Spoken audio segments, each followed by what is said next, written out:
News.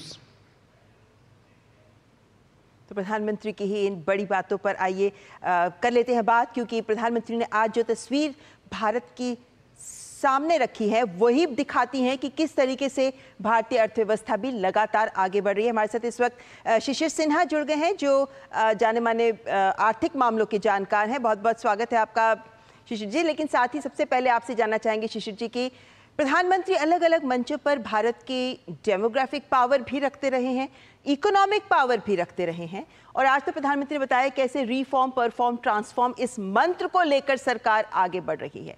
आज जो प्रधानमंत्री का संबोधन था, क्या संकेत इससे लिया जा सकता है? क्योंकि ये मंच जिस पर ये संबोधन दिया ये बहुत महत्वपूर्ण है, जहां विश्व भर के दिग्गज यहां उपस्थित थे। देखिए, सबसे बड़ा संकेत तो यह है कि इस समय की जो वैश्विक परिस्थिति है, और वैश्विक परिस्थिति में निवेशकों के लिए एक बेहतर गंतव्य की अगर बात की जाए, वो भारत है। और इसी संदेश को देने की कोशिश इस सम्मेलन में की गई है। आपने अगर उनके भाषण का एक हिस्सा जहां पर उन्होंने जिक्र किया कि दो बड़े हिस्से में तनाव की स्थिति, और हम यहाँ पर इंडिया ग्रोथ स्टोरी की बात कर रहे हैं, ये साफ जताता है कि भारत के ऊपर विश्वास जो है वो एक अलग तरीके का है। तो ये निवेशकों के लिए एक बहुत बड़ा संकेत है। देखिए, इस सम्मेलन में दूसरी बात ये भी है कि सम्मेलन में दुनिया भर के आर्थिक चिंतक जुटे हुए हैं, और आर्थिक चिंतक की बातों को सुनना, क्योंकि वैश्विक परिस्थितियों में जो कुछ भी हो रहा है उसको सुनना, समझना और फिर उस हिसाब से काम करना, ये महत्वपूर्ण होता है। तो ये भी एक संदेश जो है वो इस आयोजन के जरिए जो है प्रधानमंत्री ने देने की कोशिश की है। शिशिर जी, जब हम बात भारत के ग्रोथ स्टोरी की करते हैं तो ये ग्रोथ स्टोरी अन्य देशों की ग्रोथ स्टोरी से किन मायनों में भिन्न है? क्योंकि जब प्रधानमंत्री ने अपनी बात सामने रखी तो उन्होंने कहा कि हम ग्रोथ के साथ साथ इंक्लूजन को भी लेकर आगे बढ़ रहे हैं। भारत जैसे देश के लिए ये संकेत, ये संदेश कितना महत्वपूर्ण? कि दुनिया में अभी आप जितने भी प्रमुख देश देखें, विकसित देश देखें, जहां पर विकास की जो दिशा है, विकास की एक जो कहा जाए कि भविष्य के अनुमान है, उसके कहीं ना कहीं उसके ऊपर प्रश्न चिन्ह लग रहे हैं। आप अमेरिका की बात कर लीजिए, आप चीन की बात कर लीजिए, आप जापान की बात कर लीजिए, और उन सब के बीच में भारत इकलौता देश है जहां पर विकास के अनुमान तमाम एजेंसियां बढ़ा रही हैं। चाहे अंतर्राष्ट्रीय मुद्रा कोष की बात करें, विश्व बैंक की बात करें, फिच की बात करें, मूडीज की बात करें, ये इस बात की ओर इशारा करता है कि किस तरीके से जो अंतर्राष्ट्रीय संस्थाएं हैं वो विकास की संभावनाएं देख रही हैं। और दूसरी बात, जहां विकसित और बड़े देशों में विकास को लेकर के प्रश्न चिन्ह बना हुआ है, यहां पर वो प्रश्न चिन्ह नहीं है, बल्कि एक विश्वास ज्यादा हो रहा है। इसी संदेश को जो है प्रधानमंत्री मोदी ने इस मंच पे रखा। जी, हमारे साथ प्रफुल्ल केतकर जी भी जुड़ गए हैं, एडिटर हैं ऑर्गेनाइजर के। स्वागत आपका प्रफुल्ल जी। आज जब प्रधानमंत्री ने भारत की आर्थिक तस्वीर पर अपनी बात सामने रखी तो प्रफुल्ल जी, उन्होंने एक बात कही कि कैसे 60 सालों में तीसरी बार सरकार सत्ता में आई है, तो ये जनता का विश्वास, करोड़ों जनता का विश्वास है जो दिखाया गया है। और उन्होंने इसके साथ ही जोड़ा कि जनता का विश्वास ही हमारी सबसे बड़ी पूंजी है। मौजूदा वैश्विक परिवेश में प्रधानमंत्री का यह कथन क्या मायने रखता है? देखिए ममता जी, प्रधानमंत्री जी ने जैसे कहा, कौटिल्य इकोनॉमिक कॉन्क्लेव विश्व भर के सारे आर्थिक चिंतकों का एक प्रभावी मंच है। और ऐसे में प्रधानमंत्री जी ने यह कहना कि ग्लोबल अनसर्टेनिटीज के बीच में दुनिया का भारत पर विश्वास बना हुआ है और भारत का आत्मविश्वास अलग स्तर पर है। मुझे लगता है कि ये एक 2024 के चुनाव के बाद की जो अटकलें लगाई जा रही थी, पिछले 3 महीने का खाका उन्होंने जिस तरह से खींचा है जी, वो साफ साफ बताता है कि सरकार अपनी इकोनॉमिक पॉलिसीज और पॉलिटिकल स्टेबिलिटी के बारे में कितनी कॉन्फिडेंट है। उसके साथ साथ मुझे लगता है कि नया उन्होंने जो आज इसमें जुड़ाव, आपने जो विश्वास की बात की, वो थर्ड टर्म में तो है ही, लेकिन उसके साथ साथ उन्होंने एक जो नई बात मुझे लगता है जोड़ी है इस बार, कि भारत अभी पूरे दुनिया भर का अफोर्डेबल इंटेलेक्चुअल पावर हाउस है जी। तो इस कारण से हम शिक्षा और स्किल के माध्यम से भी पूरे दुनिया में युवा देश होने के कारण एक आत्मविश्वास अलग स्तर का हमको दिख रहा है। ये दोनों मैसेजेस मुझे लगता है कि ग्लोबल अनसर्टेनिटीज के बीच में भारत की आर्थिक शक्ति, जो उन्होंने मैन्युफैक्चरिंग में, स्पेस, डिफेंस इंडस्ट्रीज के बारे में कहा, प्राइवेट पार्टनरशिप के बारे में कहा, इनोवेशन के बारे में कहा, लेकिन उसके साथ साथ युवा देश और इंटेलेक्चुअल पावर हाउस के रूप में भारत उभरता देश, ये मुझे लगता है एक बहुत बड़ा मैसेज। जी शिशिर जी, इसी से जोड़कर पूछना चाहूंगी, क्योंकि प्रधानमंत्री ने आंकड़ा सामने रखा कि 1700 कैपेबिलिटी डेवलपमेंट संस्थाएं ऐसी हैं जो भारत में काम कर रही हैं, भारत के युवाओं को आज की तकनीक से जोड़ने के लिए कौशल युक्त कर रही हैं। ये इस बात को लेकर संदेह पहले जताया जाता रहा कि कौशल विकास हमारे, अगर युवा कौशल युक्त नहीं होंगे तो हम इस डेमोग्राफिक डिविडेंड का फायदा नहीं उठा सकते। क्या ये कह सकते हैं कि आज का भारत इस ओर ज्यादा गति से ध्यान दे रहा है? क्योंकि जब हम इंटर्नशिप स्कॉलरशिप्स की बात करते हैं, कंपनियों के साथ बजट में जो एलोकेशंस हैं उनकी बात करते हैं, तो ये एक ऐसा मोर्चा है जिस पर एक ही तीर से कई निशाने साधे जा रहे हैं, कौशल भी और रोजगार भी। बिल्कुल, देखिए आज के दिन में हम लोग जब रोजगार की बात करते हैं ना, तो केवल ये जरूरी नहीं होता कि आपके पास एक औपचारिक शिक्षा या एक औपचारिक डिग्री है, बल्कि जरूरत इस बात की भी होती है कि कैसे आप अपने आप को स्किलिंग, अप स्किलिंग, री स्किलिंग करते हैं। तो ये जितने भी हमारे स्किल प्रोग्राम है, उसमें सिर्फ मकसद ये नहीं कि आपको नौकरी के लिए तैयार करना है, बल्कि जो नौकरी में आ चुके हैं उनकी दक्षता और कैसे बेहतर की जाए, उनके कौशल्य को कैसे बेहतर किया जाए। भी आपने इंटर्नशिप स्कीम का जिक्र किया, जैसे आज पहला दिन है और जिस तरीके का उसमें रिस्पॉन्स है, करीबन 2200 से 2500 के करीब में आवेदन आ गए हैं, 100 से भी ज्यादा कंपनियां जो है उसमें साइन कर चुकी हैं। ये इस बात को दर्शाता है कि दोनों ही युवाओं में जहां पर अपने आप को प्रशिक्षित, अपने को कौशल विकसित करने का एक जिसे कहा जाए कि उनके अंदर एक चाहत है, और दूसरी ओर कंपनियां भी जो है इस दिशा में कैसे मदद कर रही है। अब सरकार अपनी दिशा में अपनी ओर से एक नीति का खाका लेकर के सामने आ रही है।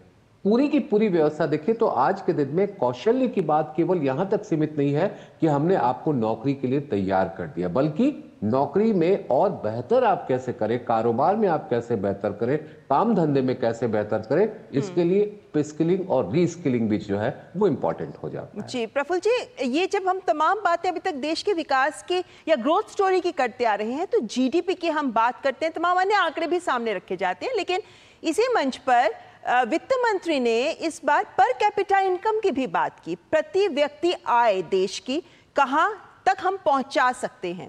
उन्होंने डॉलर्स में इस बात को सामने रखा कि अगले 5 वर्षों में हम $2000 और अधिक आय में वृद्धि कर सकते हैं। ये जो पर कैपिटा इनकम है, इसको लेकर हमने अमूमन देखा है कि जो विदेश से जुड़े अर्थशास्त्री हैं वो इस पर बहुत जोर देते हैं। क्या आपको लगता है कि ये देश की ओर से वैश्विक निवेशकों और वैश्विक मंच के लिए भी एक संकेत रहा है कि हम इस पर भी गौर कर रहे हैं? निश्चित, देखिए वो बात सीधी सीधी जुड़ती है जो प्रधानमंत्री ने कहा कि हम केवल ग्रोथ नहीं कर रहे हैं, हम इंक्लूसिव ग्रोथ कर रहे हैं। जब इंक्लूसिव होती है तो उसका रिफ्लेक्शन केवल जीडीपी में नहीं दिखता, वो पर कैपिटा इनकम में भी दिखता है। और पर कैपिटा इनकम $2000 प्रति व्यक्ति बढ़ना, ये अपने आप में ये दिखाता है। और इसमें जो, यदि हम उसको प्रधानमंत्री जी ने जो कहा, चाहे वो स्टार्टअप इकोसिस्टम हो, चाहे वो सेमीकंडक्टर इंडस्ट्री और उसका एक्सपोर्ट लाइन हो, या जो सारी जो प्रोडक्शन लिंक इंटेंसिव हो, इन सबसे यदि जोड़कर यदि देखते हैं, और उसमें स्टेट्स की भागीदारी, ये संभव तभी है जब भारत के राज्य भी जो परफॉर्म, रिफॉर्म और ट्रांसफॉर्म की नीति है उसके आधार पर अपने अपने शक्ति स्थलों के आधार पर, अपनी स्ट्रेंथ्स के आधार पर उस ट्रांसफॉर्मेशन में अपना योगदान देंगे। मुझे लगता है कि ये एक तरीके से टारगेट प्रधानमंत्री ने एक खाका खींचना और वित्त मंत्री ने उसके आधार पर एक तरीके से अगले 5 साल का टारगेट तय करना पर कैपिटा इनकम के लिए, ये भी एक तरीके से इन सारे जो इकोनॉमिक एक्सपर्ट्स आए हुए विश्व भर से, उनके लिए एक तरीके से चैलेंज है कि आप पॉलिसी सजेस्ट करते हुए हमारे इन टारगेट्स को ध्यान में रखते हुए पॉलिसीज पर डिस्कशन कीजिए। ये इस तरह का संदेश भी है। बिल्कुल, और हरित विकास की बात भी पीएम ने कही। लेकिन शिशिर जी, एक संदेश यहाँ पर इस मंच में भी जो लोग आए हुए हैं, वैश्विक रणनीतिकार आए हुए हैं, अर्थशास्त्री आए हुए हैं, उनके लिए भी था कि आप यहाँ पर जब चर्चाएं करेंगे तो ये मात्र चर्चा का मंच नहीं है, सरकार भी अपने नीतिगत निर्णयों में इन चर्चाओं से जो निकल कर आएगा उन पर गौर करेगी। क्या ये भी दर्शाता है कि सरकार और व्यापक सोच के साथ, खासतौर पर बदलते वक्त की सोच के साथ, नीतियों को आत्मसात करने को तैयार है? क्या तेज रफ्तार के विकास को हासिल करने की ओर प्रतिबद्ध दिखती है सरकार?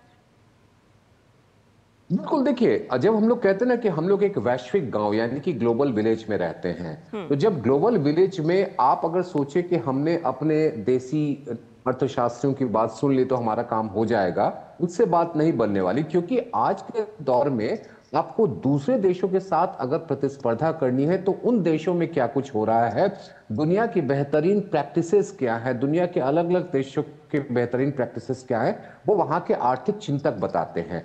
उनमें से भारतीयकरण कर, यानी कि उन कौन सी चीज ऐसी है जो कि भारत के लिए अनुकूल है, वो चर्चा में अगर लाई जाए तो आपके लिए विकास न केवल एक जैसे कहा जाए कि घरेलू स्तर पर बढ़ावा देने के लिए बात होती है, बल्कि विश्व स्तर पर भी प्रतिस्पर्धा करने में आपके लिए मददगार साबित होती है।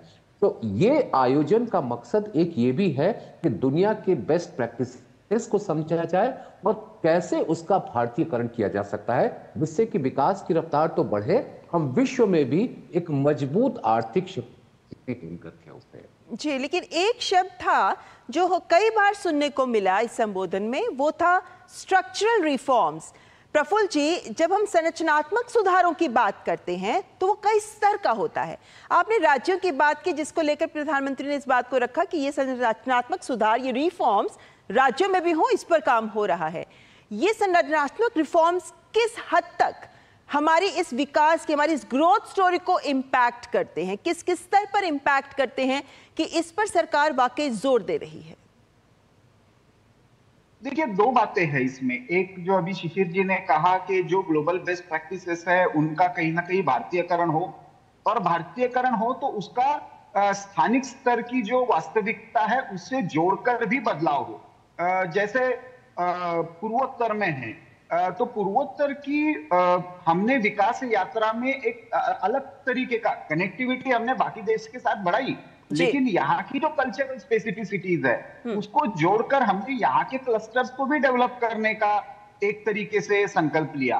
प्रधानमंत्री जी ने जैसे बैंकिंग सेक्टर की बात की, बैंकिंग सेक्टर में जब स्ट्रक्चरल रिफॉर्म्स आए तो उसके कारण कितने बड़े बदलाव आए ऑल ओवर एनपीए के सिचुएशन में भी और दूसरी तरफ इंक्लूजन के सिचुएशन में भी।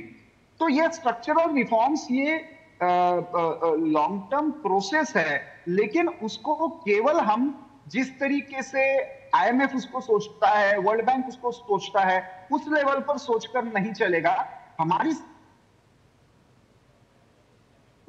उसका भारतीयकरण कैसे करे, ये अपने आप में एक बड़ा चैलेंज होगा। और ये मंथन, जैसे कहा प्रधानमंत्री जी ने, शायद उसमें से कोई हमको नई आइडियाज के लिए भी कुछ रास्ते खोलेगा। बिल्कुल, लेकिन एक बात स्पष्ट है कि सरकार की प्रतिबद्धता, सरकार की नीति और नियत दोनों स्पष्ट हो गए हैं एक बार फिर से, जब प्रधानमंत्री ने इन तमाम बातों को सामने रखा कि विकसित भारत है हमारा लक्ष्य, जिसके लिए सरकार सही कदम सही दिशा में उठाने को है तैयार। फिलहाल दोनों मेहमानों का बहुत बहुत शुक्रिया हमारे साथ चर्चा में शामिल होने के लिए। और फिलहाल यहाँ रुकेंगे एक ब्रेक के लिए। आप देखते रहें न्यूज़ नाइट।